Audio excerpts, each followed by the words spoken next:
Hi everyone, welcome back to your own channel career maze. Last video में हमने बात करी थी रिलायंस फाउंडेशन स्कॉलरशिप की एलिजिबिलिटी क्राइटेरिया की, और इस वीडियो में हम बात करने जा रहे हैं डॉक्यूमेंट्स की, एप्लीकेशन प्रोसेस की। मैं डिटेल में आपको स्टेप बाय स्टेप करके बताऊंगी कि आपको कैसे अप्लाई करना होगा। तो प्लीज़ आप अपना लैपटॉप ले आओ and I would request you कि आप साथ साथ में अप्लाई करते जाना, तभी आप अच्छे से अप्लाई कर पाओगे। आपको पता चल पाएगा कि क्या डाउट्स आ रहे हैं और आप हाथ के हाथ हमसे कमेंट में पूछ पाओगे। ठीक है, इसके अलावा हम बात करेंगे सैम्पल क्वेश्चन पेपर की। मैं आपको बताऊंगी dos and don'ts in the examination. आपको पता होगा कि इसमें टेस्ट देना होता है, कि एप्टीट्यूड टेस्ट होता है। हम उसके बारे में डिटेल में बात करने वाले हैं, डूज एंड डोंट्स के बारे में बात करेंगे। मैं आपको बताऊंगी कि आपको क्या क्या पॉइंटर्स, इंपॉर्टेंट पॉइंटर्स दिमाग में रखने हैं टेस्ट देते टाइम। तो वीडियो को स्किप बिल्कुल मत करना और वीडियो को एंड तक जरूर देखना। स्टार्ट करते हैं वीडियो को। मेक श्योर कि आप चैनल को सब्सक्राइब करके रखो और अपना लैपटॉप साथ में ले आओ। फटाफट मेरे साथ अप्लाई करो, 20-25 मिनट में हम ये अप्लाई कर लेंगे। अप्लाई करने के लिए लिंक मैंने आपको डिस्क्रिप्शन में दे दिया है। तो रिलायंस फाउंडेशन स्कॉलरशिप की ऑफिशियल वेबसाइट का लिंक है, वो उसमें ही जाना आप डायरेक्टली। ठीक है, ये पेज खुल के आएगा आपके पास, स्क्रॉल डाउन करके नीचे आ जाना। मैंने प्रीवियस वीडियो में आपको डिटेल में बता दिया है रिलायंस फाउंडेशन स्कॉलरशिप के बारे में, एलिजिबिलिटी के बारे में। तो आप पहले जाके वो वीडियो जरूर से देख लेना, ऊपर आपको टैग में वो वीडियो की लिंक मिल जाएगी। ठीक है, अब हम आते हैं directly application and selection process पे। तो इन्होंने 4 स्टेप में बता रखा है कि कैसे फाइनल सिलेक्शन आपका होगा, तो थोड़ा सा ये समझ लेते हैं। तो सबसे पहले आपको एप्लीकेशन फॉर्म भरना होगा, जिसमें personal detail, academic detail, achievement and awards and supporting documents आपको लगाने होंगे। डॉक्यूमेंट्स मैं आपको आगे वीडियो में बताने वाली हूँ। ठीक है, एप्टीट्यूड टेस्ट, इसमें आपको 60 क्वेश्चंस दिए जाएंगे 60 मिनट्स में। इसके बारे में भी हम आगे डिटेल में बात करने वाले हैं। इनिशियल सिलेक्शन, इसमें क्या होगा, एप्टीट्यूड टेस्ट और एप्लीकेशन फॉर्म के बेसिस पे आपका इनिशियल सिलेक्शन किया जाएगा एंड देन अनाउंसमेंट होगी फाइनली, जिसमें 5000 स्कॉलर्स को स्कॉलरशिप दी जाएगी। ठीक है, अब आते हैं हम नीचे। यहाँ पे आप देखोगे तो फ्रीक्वेंटली आस्क्ड क्वेश्चंस की लिस्ट दी हुई है इन्होंने। अगर आप चाहो, काफी बड़ा डॉक्यूमेंट है ये, अगर आप चाहो तो खुद पढ़ सकते हो, अदरवाइज मैं आपको डिटेल में समझा सकती हूँ उसको एक और वीडियो बना के। वैसे तो आप मेरी वीडियोस अगर फॉलो करोगे ना, तो मैं ये सारी डिटेल्स आपको अपनी वीडियो में कवर करती जाऊंगी। बट अगर आप चाहते हो कि इसका एक सेपरेट वीडियो मैं बनाऊं, तो प्लीज कॉमेंट में आप लिख देना वीडियो। ठीक है, तो मैं इसका एक सेपरेट वीडियो बना दूंगी और आपको डिटेल में समझा दूंगी कि ये क्या चीज है। आप खुद तो 19 पेजेस का है, देख लो आप, अगर पढ़ना चाहो तो पढ़ लो, अदरवाइज कॉमेंट कर दो video. Okay, let's come back to the official page. यहाँ पे इन्होंने नंबर दिया हुआ है, अगर आपको कोई दिक्कत आती है तो आप इस नंबर पे भी इनसे कांटेक्ट कर सकते हो। चैट बॉट भी है, आप उनसे उससे भी बात कर सकते हो। ठीक है, इधर है please click here for sample aptitude test paper, इसको हम वीडियो के एंड में कवर करेंगे। ठीक है, नीचे आते हैं अब, एलिजिबिलिटी क्राइटेरिया और कौन कौन से बच्चे इसमें एलिजिबल नहीं होंगे, कि दोनों ही चीज मैंने डिटेल में आपको प्रीवियस वीडियो में बताई हुई है। अब आते हैं click here to apply. Apply करने के लिए आप यहाँ पे क्लिक करोगे तो आप इस पेज पे आ जाओगे। यहाँ पे आप देखोगे अंडर ग्रेजुएशन, पोस्ट ग्रेजुएशन दोनों के लिए दिया हुआ है। आपको सबसे पहले ये फॉर्म फिल करना होगा, ये सिर्फ रजिस्ट्रेशन फॉर्म है। इसके बाद आपको फॉर्म फिल करना होगा एक्चुअल। तो आप ये फिल करके मत समझ लेना कि आपका एप्लीकेशन फॉर्म सबमिट हो चुका है। ठीक है, तो ये सिर्फ रजिस्ट्रेशन है। आपको यहाँ पे टिक करना होगा एलिजिबिलिटी कंफर्मेशन पे। उसके बाद आओगे, मैंने पहले से भर के रखा हुआ है यहाँ पे, अकेडमिक डिटेल्स है। इसमें आप देखोगे तो आपका जो भी मार्क्स है, परसेंटेज यहाँ लिखना होगा, जो भी इंस्टीट्यूट से आप पढ़ाई कर रहे हो वो लिखना होगा, पिन कोड क्या है उसका, स्टेट क्या है, ये सब वो खुद से पिक कर लेगा आप जैसे ही पिन कोड डालोगे। ठीक है, पर्सनल डिटेल्स डालनी होगी, तो आपका फर्स्ट नेम, आपका लास्ट नेम डालना होगा, मिडिल नेम कुछ है तो डालो, अदरवाइज ओके। ईमेल आईडी आपको डालनी होगी आपकी अपनी, फोन नंबर आपको डालना होगा, हाउस होल्ड इनकम डालनी होगी आपकी, जो भी है मैंने रैंडमली पिक किया हुआ है सब कुछ यहाँ पे। आप अपना एकदम करेक्ट डिटेल्स डालना। ठीक है, हाउस होल्ड इनकम आपकी जो भी होगी वो डालना एज पर योर डॉक्यूमेंट, क्योंकि इसका डॉक्यूमेंट भी आगे वो लोग करवाएंगे ऐड। ठीक है, how did you here about this scholarship, कैसे पता चला, तो आपके जो भी जैसे भी आपको पता चला यहाँ से आप ले सकते हो। उसके बाद नीचे टिक करने के बाद यहाँ पे कैप्चा आएगा, उसको आप फिल करके इधर से रजिस्टर कर सकते हो। ओह, दिस कैप्चा इज एक्सपायर्ड, तो नया कैप्चा ले लेते हैं। ये मल्टीप्लाई करने बोल रहा है तो हम मल्टीप्लाई करके डाल देते हैं। ठीक है, यूजर ऑलरेडी एग्जिस्ट, मैंने पहले भी बना रखा है इसलिए वो ऐसा बोल रहा होगा। ठीक है। अब यहाँ पे जो भी आपने ईमेल आईडी या फिर मोबाइल नंबर डाला होगा वो आपको यहाँ पे बोलेगा डालने के लिए, वो डाल के आप यहाँ पे ओटीपी जनरेट कर सकते हो। तो मेरी जो ईमेल आईडी मैंने डाली थी anonymous08@gmail.com, तो मैं यहाँ पे साइन इन विथ ओटीपी कर दूंगी। मेरे पास ओटीपी आएगा, मेरे को वो डालना होगा 150, ठीक है। तो मैं यहाँ पे वेरीफाई कर दूंगी ओटीपी से। अब आप यहाँ पे देखोगे टर्म्स एंड प्राइवेसी बोल रहा है, आई अग्री करके आपको आगे बढ़ना होगा। यहाँ पे आपका एप्लीकेशन नंबर जनरेट करके देगा, आप यूजी में हो इसलिए बता रहा है आपको, अप्लाई डेट वगैरह आपका आ जाएगा। और यहाँ पे आप देखना, your application is in progress, complete all sections and submit to be considered for the scholarship. आपका एप्लीकेशन स्टेटस यहाँ बता रहा है इन प्रोग्रेस। जब आप एप्लीकेशन अपना कंप्लीट कर लोगे उसके बाद एप्टीट्यूड टेस्ट की जो भी डेट होगी और टाइमिंग होगी वो आपको पता चलेगी, उसके पहले नहीं पता चलेगी, ठीक है। गाइडेंस अगर आपको कुछ चाहिए तो आप यहाँ पे पीडीएफ देख सकते हो, ये भी मैं आपको डिटेल में बताने वाली हूँ, तो स्टे ट्यून फॉर दैट। अब यहाँ से करना होगा कंटिन्यू एप्लीकेशन। आपके पास ये वाली विंडो खुल के आएगी जिसमें आपको general academics achievements documents review करके अपना एप्लीकेशन फॉर्म सबमिट करना होगा। थोड़ा सा प्रोसेस लेंदी ज़रूर है but trust me worth it है ना। बात कर लेते हैं जनरल इन्फॉर्मेशन की। तो इसमें आपको आपका first name, middle name, last name, email ID, gender, mobile number, place of birth, date of birth, ये सारी बेसिक डिटेल्स फिल करके नीचे आना होगा। यहाँ है पर्सन विद डिसेबिलिटी, तो अगर आपको इनमें से कोई भी प्रॉब्लम है, अगर आप विजुअली आपको अच्छे से दिखता नहीं है, स्पीच सही नहीं है, या जो भी आपको इसमें से प्रॉब्लम है अगर, तो आप उस पर टिक कर दोगे, ठीक है। नीचे आना है, एड्रेस डिटेल्स डालनी होगी, करेंट एड्रेस और परमानेंट एड्रेस दोनों आपको फिल करना होगा। अगर ये दोनों आपका सेम है तो सेम ही डाल देना, अगर डिफरेंट, आप करेंटली कहीं और रह रहे हो और आपका नेटिव प्लेस कुछ और है तो आप अलग अलग एड्रेस यहाँ पे फिल कर देना, ठीक है। फैमिली डिटेल्स डालना होगा और all input fields are required. इसमें एक चीज़ बता दूं, जितने हैशट्रिक मार्क्ड होते हैं ना, रेड वाला जिनमें साइन होता है, वो आपको फिल करने बहुत ज़रूरी होते हैं, वरना आपका फॉर्म सबमिट ही नहीं होगा। तो इन पे आप ज़्यादा ध्यान देना, ठीक है। तो ये सारी डिटेल्स आपको डालना होगा। इसमें आपको डालना है number of members in the immediate family, आपको लेके आपके फैमिली में, इमीडिएट फैमिली में, चाचा ताऊ नहीं, आपके इमीडिएट फैमिली में कितने लोग हैं वो आपको नंबर यहाँ लिखना होगा। Number of children studying in family, आपको लेके आपके भाई बहन कितने हैं जो पढ़ाई कर रहे हैं वो डालना होगा। प्लीज सेलेक्ट आई एम, आप फर्स्ट पर्सन हो जनरेशन में, सेकंड हो या थर्ड हो, वो आपको यहाँ पे टिक करना होगा।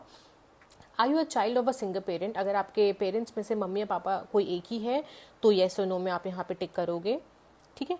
पेरेंट गार्डियन का कॉन्टैक्ट डिटेल डालना होगा, जो भी आपका पेरेंट या गार्डियन है उनकी details, name, sir name, email ID, address, mobile number, ये सब बेसिक डिटेल्स फिल करके सेव एंड कंटिन्यू आप कर सकते हो, ठीक है। आपकी डिटेल सेव होती रहेगी तो आपको परेशान होने की ज़रूरत नहीं है, ठीक है। सेकंड आओगे आप अकेडमिक्स पे।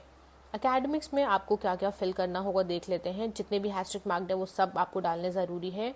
एजुकेशन में आपको डालना होगा 10th and 12th। Passing year जो है आपका वो डालोगे, बोर्ड आपका जो है वो डालोगे। वो आप जब सेलेक्ट कर लोगे ना तो ये डिटेल्स आएंगी, पासिंग ईयर क्या था 12th का, बोर्ड कौन सा था, कौन से बोर्ड से आपने दिया है, स्ट्रीम क्या था, मीडियम ऑफ इंस्ट्रक्शन क्या है, ठीक है। इसमें बंगाली में दिया है आपने, इंग्लिश में दिया है, गुजराती में दिया है, क्या था वो आप मीडियम डालोगे। इंस्टीट्यूट का नेम क्या था, तो एजुकेशन से रिलेटेड ये बेसिक डिटेल्स होंगी। मार्क्स डाल देना आपका, आप जैसे भी चाहो तो डाल सकते हो, सीजीपीए में भी डाल सकते हो या परसेंटेज में, यहाँ से करके सेव करते जाना अपनी डिटेल्स, ठीक है। अब यहाँ पे आपको 12th और 10th की डिटेल्स डालनी होगी। यहाँ कैसे डालोगे, क्लिक हियर टू एडिट करोगे तो अब देखना खुल के आपके पास ये डिटेल्स आ जाएंगी। आपको वो सारी डिटेल्स यहाँ पे फिल करनी होंगी, ठीक है। जब आप यहाँ पे फिल करोगे उसके बाद आपके पास नीचे ये डिटेल्स खुल के आएंगी, सारी आपको यहाँ पे फिल करनी होंगी, ओके। ग्रेजुएशन की सारी डिटेल्स आपको यहाँ पे फिल करनी होगी, ठीक है। उसके बाद करके आप यहाँ पे सेव कर दोगे। वापस से आते हैं हम अचीवमेंट्स पे, ठीक है। ये 2 सेक्शन हमारा हो गया है। अब हम बात करेंगे अचीवमेंट की। अचीवमेंट्स में आपको 5 international, national, state, district level जो भी आपको अवार्ड्स मिले हों वो आपको डालने होंगे, या फिर अगर कुछ ऐसा अवार्ड आपको नहीं मिला है तो कोई भी एक्स्ट्रा करिकुलर अवार्ड अगर आपको मिला है। लास्ट टाइम बहुत ही क्वेरीज आई थी मेरे को कि दी मेरे को कोई ऐसा इंटरनेशनल नेशनल अवार्ड नहीं मिला है, बट क्या मेरे को स्कूल्स में या फिर कॉलेजेस में जो अवार्ड्स मिले हैं वो मैं यहाँ पे डाल सकता हूँ? बिल्कुल आप डाल सकते हो। आपके पास अगर कोई भी एक्स्ट्रा करिकुलर अवार्ड भी है तो आप वो भी यहाँ पे डाल सकते हो। जितने हैं वो आप यहाँ पे मेंशन करो, घबराओ मत चीजें डालने से, ठीक है। आपके पास जो भी ऑथेंटिक इन्फॉर्मेशन है वो आप हमेशा स्कॉलरशिप वालों को दिया करो। इससे उनको समझ में आएगा कि आपके अंदर कितनी कैपेबिलिटी है, कितना पोटेंशियल है, और आप आगे बहुत कुछ करना चाहते हो, तो आपको सपोर्ट की सच में जरूरत है। समझ रहे हो ना? तो आप यहाँ पे सारी डिटेल्स डाल देना, और जो भी आपके पास पीडीएफ फाइल हो वगैरह हो, आप जो भी अटैच कर सकते हो वो यहाँ पे डाल देना आप। उसके बाद current and prior scholarship grants या फिर फेलोशिप, ये बहुत इंपॉर्टेंट फील्ड है।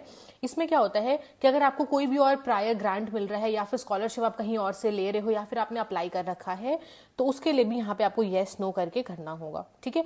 ये डिटेल्स प्लीज आप हाइड मत करना, जो भी एग्जैक्ट एक्यूरेट डिटेल्स हो वो आप इनको प्रोवाइड करना, ठीक है। डॉक्यूमेंट्स की बात करते हैं, तो आपको यहाँ पे सारे डॉक्यूमेंट्स, या तो आप एक काम करो, डिजी लॉकर होगा ना, आप डिजी लॉकर पे भी सारे डॉक्यूमेंट्स अपने अपलोड करके कनेक्ट कर सकते हो डिजी लॉकर से, ठीक है। यहाँ पे आपको सारे सपोर्टिंग डॉक्यूमेंट्स जो भी हैं वो आपको यहाँ लगाने होंगे, फाइल्स जो भी हैं वो फाइल्स आपको यहाँ लगानी होगी। डॉक्यूमेंट्स में आपको क्या क्या चाहिए वो हम बात कर लेते हैं अब डिटेल में। तो देखो, आपको चाहिए होगा आपका photograph passport size, address proof चाहिए होगा परमानेंट एड्रेस का, आधार कार्ड चाहिए होगा, मैंडेटरी है वो आधार कार्ड डालना, मार्कशीट चाहिए होगी 10th एंड 12th की, बोनाफाइड सर्टिफिकेट चाहिए होगा। तो बोनाफाइड सर्टिफिकेट आपको कॉलेज से प्रोवाइड किया जाता है, जिसमें ये मेंशन होता है कि ये बच्चा हमारे ही स्कूल में पढ़ाई कर रहा है, ठीक है। तो वो सर्टिफिकेट अगर आपके पास नहीं है तो आप उनसे ले सकते हो, या फिर आप लगा सकते हो इसमें इंस्टीट्यूशन ऑफ एनरोलमेंट, ठीक है। अगर कोई डिसेबिलिटी है आपको तो उसका सर्टिफिकेट, फैमिली का इनकम प्रूफ लगाना होगा, ग्राम पंचायत से इशूड हो, वार्ड काउंसलर से हो, सरपंच से हो, या फिर आपका income proof issued by SDM, DM, CO या तहसीलदार, इन सब से अगर इशूड है आपका इनकम प्रूफ तो आप वो लगा सकते हो। पैन और बैंक डिटेल्स आपको लगानी होगी अपनी, ठीक है। तो ये हो गया आपका डॉक्यूमेंट्स वाला chapter.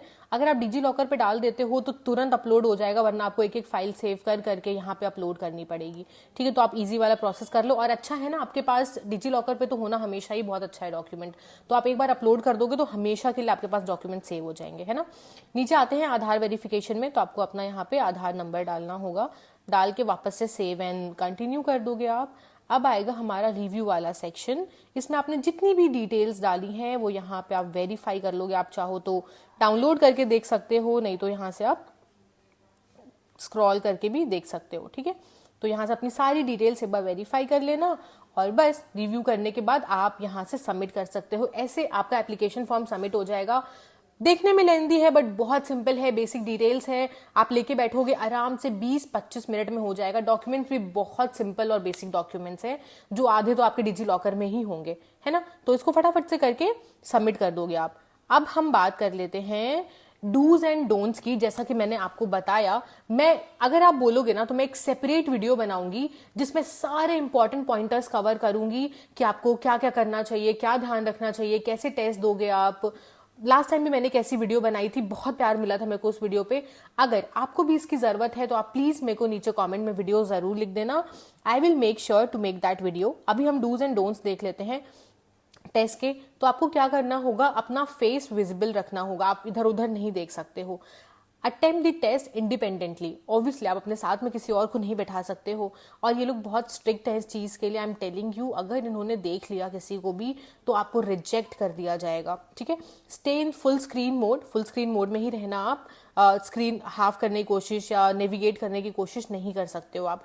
Complete the test in one sitting, ऐसा नहीं हो सकता कि 60 मिनट का टेस्ट है तो आप धीरे धीरे धीरे करके दे रहे हो, पॉज करके दे रहे हो, ऑप्शन नहीं है, वन सिटिंग में ही देना होगा। डोंट्स क्या है, आपको क्या नहीं करना होगा, आप दूसरा कोई टैब नहीं खोल सकते हो, आप टेस्ट स्क्रीन को नहीं छोड़ सकते हो, टेक असिस्टेंस फ्रॉम किसी और पर्सन से असिस्टेंस नहीं ले सकते हो आप, और आपके बैकग्राउंड में आप अकेले होने चाहिए, आपके बैकग्राउंड में कोई नहीं होना चाहिए, कोई और नॉइस नहीं आनी चाहिए।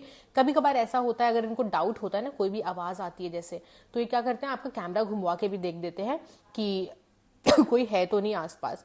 तो इस चीज का आप बहुत ज्यादा ख्याल रखना।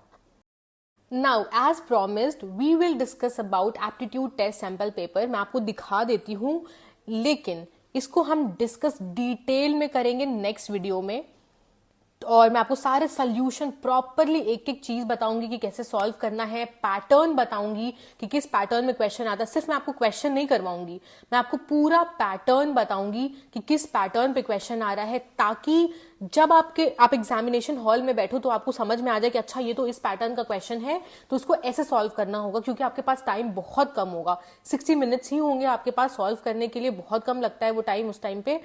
तो यहाँ पे आप अगर देखोगे तो ये इतने सारे इन्होंने टेस्ट सैंपल पेपर दे रखा है, तो इसको हम एक एक करके सॉल्व करेंगे। नीचे इन्होंने आंसर भी दे रखा है और हम समझेंगे कि कैसे इसको करना है। जल्दी से हम टेस्ट पैटर्न की बात भी कर ही लेते हैं इसमें। तो 3 सेक्शंस में डिवाइडेड होगा आपका test, verbal ability, analytical and logical ability and numerical ability. ठीक है, इसमें आप देखोगे तो 60 मार्क्स है, 60 क्वेश्चंस हैं और 60 मिनट है। ठीक है, आपको वर्बल एबिलिटी में 20 क्वेश्चन होगा, एनालिटिकल एंड लॉजिकल में 20 क्वेश्चन, न्यूमेरिकल में 20 क्वेश्चन। टाइम आपको दिया जाएगा सब में 20-20 मिनट, मार्क्स आपको दिया जाएगा 20-20 मार्क्स, टोटल 60। तो टोटल 60-60-60 हो रहा है, 3 सेक्शंस हैं।